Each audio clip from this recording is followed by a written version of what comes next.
Selamat pagi Pak, terima kasih atas waktu dan kesempatan yang telah diberikan kepada saya. Perkenalkan, nama lengkap saya Yohana Tiu, saya mahasiswi Undana dari Fakultas Ilmu Sosial dan Ilmu Politik, jurusan Sosiologi, kelas A, semester 5, dengan NIM 1903030014. Dalam video kali ini, saya akan mereview buku keempat dari mata kuliah Metode Penelitian Sosial. Yang pertama, di sini kita lihat Frontiers of Sociology and Sociological Research adalah seri buku ilmu sosial mutakhir yang berfokus pada arah baru dalam penelitian sosiologis dan ilmu sosial yang lebih luas. Arah baru ini dapat berupa paradigma teoritis baru, metodologi inovatif, dan atau substansif, temuan yang mencontohkan dan mengantisipasi tren dalam sub-subnya. Seri ini didasarkan pada pengamatan bahwa setiap bidang pengetahuan di zaman kontemporer adalah kumpulan perspektif dan pemahaman yang berubah dengan cepat dan dinamis yang terus-menerus dibangun di atas landasan keilmuan yang ada. Seri ini mendorong pengiriman naskah dari para sarjana sosiologi, antropologi, kebijakan sosial, dan disiplin terkait lainnya, baik yang baru maupun yang sudah mapan. Kemudian di sini kita lihat yang pertama pada bab 1, mengapa metodologi survei membutuhkan sosiologi dan mengapa sosiologi membutuhkan survei. Hubungan antara metodologi survei dan sosiologi serta ilmu-ilmu sosial lainnya telah berlangsung selama hampir 1 abad lebih, jauh sebelum produk penelitian survei hadir di mana-mana dalam kehidupan kita sehari-hari. Dan sebelum metodologi survei menjadi disiplin akademis tersendiri. Generasi pertama ahli metodologi survei memperoleh gelar doktor dalam disiplin akademis rumpun, datang ke bidang dari psikologi, sosiologi, ilmu politik, dan statistik. Selain itu, karena relatif baru dari lapangan dan terbatasnya jumlah program doktor dalam metodologi survei, banyak generasi berikutnya dari metodologi survei menyelesaikan penelitian doktor dalam disiplin lain. Dari hubungan ini, hubungan antara sosiologi dan metodologi survei sangat penting dan layak untuk didiskusikan lebih lanjut. Sosiologi termasuk di antara akademisi pertama yang mengadopsi metode penelitian survei dan termasuk di antara gelombang pertama ahli metodologi survei. Sosiolog seperti Paul Lazarsfeld dan Samuel Staver terlibat penting dalam mengembangkan disiplin yang sedang berkembang. Dan keduanya adalah presiden awal American Association for Public Opinion Research, asosiasi peneliti survei dan ahli metodologi terkemuka. Saat ini, sosiologi dan metodologi survei adalah disiplin akademis yang berdekatan dan saling melengkapi. Sosiologi adalah studi tentang masyarakat manusia, dan sosiolog menyelidiki setiap sudut dan celahnya. Penelitian sosiologis mengejar beraneka ragam subbidang dan kepentingan, seperti ras dan suku, gender dan seksualitas, kelas dan ketidaksetaraan, agama dan sekularisme, dan banyak lagi. Beberapa sosiolog fokus pada tingkat mikro, mencoba memahami bagaimana fenomena dan kekuatan tingkat masyarakat masuk mempengaruhi individu dan sebaliknya. Yang lain fokus pada tingkat makro ketika mereka berjuang untuk memahami bagaimana kekuatan sosial membentuk masa lalu kita, dalam mempengaruhi masa kini kita, dan akan mengubah masa depan kita. Mencakup pengejaran dan tingkat analisis ini, sosiolog berbagi minat pada apa yang membentuk dan dibentuk oleh masyarakat. Penelitian survei adalah satu set metode penelitian yang digunakan oleh sosiolog dan ilmuwan sosial lainnya untuk menyelidiki fenomena sosial dan untuk memahami masyarakat. Ini adalah disiplin akademis yang didedikasikan untuk studi survei sebagai alat untuk memahami masyarakat. Metodologi survei fokus terutama pada berbagai sumber kesalahan yang dapat mempengaruhi perkiraan survei.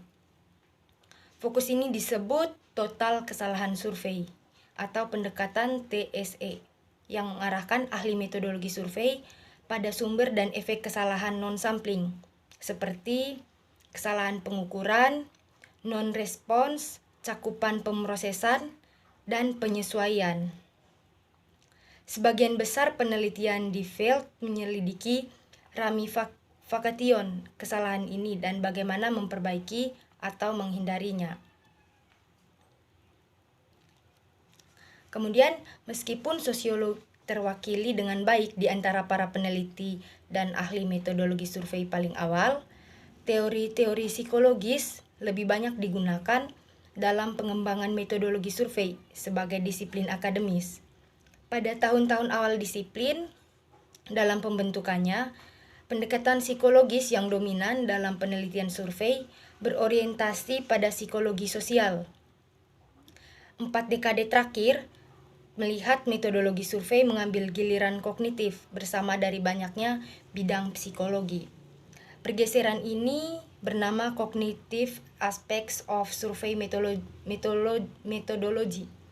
Reorientasi penelitian di bidang cara pewawancara, responden, dan penulis. Penulis pertanyaan berkontribusi sengaja dan tidak sengaja pada setiap tahap proses respon survei. Pemahaman pertanyaan survei, pengumpulan informasi yang relevan, estimasi dan penilaian, dan pelaporan jawaban. Kemudian, CASM tidak diragukan lagi mengarah pada peningkatan penting dalam pengukuran survei dengan mengidentifikasi dan memahami heuristik yang digunakan responden untuk memahami dan menjawab pertanyaan, terutama ketika mereka memperkenalkan kesalahan. Dengan memahami proses kognitif ini, peneliti survei dapat menulis pertanyaan yang menghindari heuristik dan menghindari sumber kesalahan ini. Namun, banyak dari tahapan proses menjawab pertanyaan juga sangat dipengaruhi oleh fitur sosial dan interaksional dari prosedur pengumpulan data. Dengan memfokuskan terutama pada proses kognitif, aspek sosial dan interaksional dari metodologi survei, atau dengan beberapa pengecualian, kurang diselidiki dan kurang diteorikan.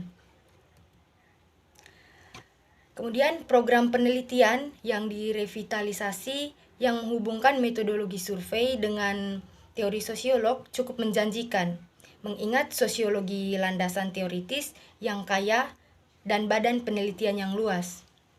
Pada gilirannya, metodologi survei lebih menawarkan sosiolog dan ilmu sosial secara lebih umum daripada peningkatan praktik dan data survei kualitas yang diperoleh dengan belajar tentang penyebab terdekat kesalahan survei untuk memperkirakan, memperbaiki, atau menghindarinya.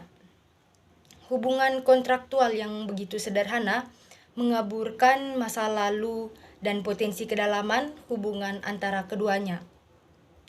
Meskipun perbaikan survei jelas penting, metodologi survei sebagai ilmu sosial adalah kesempatan untuk belajar tentang perilaku manusia yang diberikan oleh penyelidikan kesalahan survei.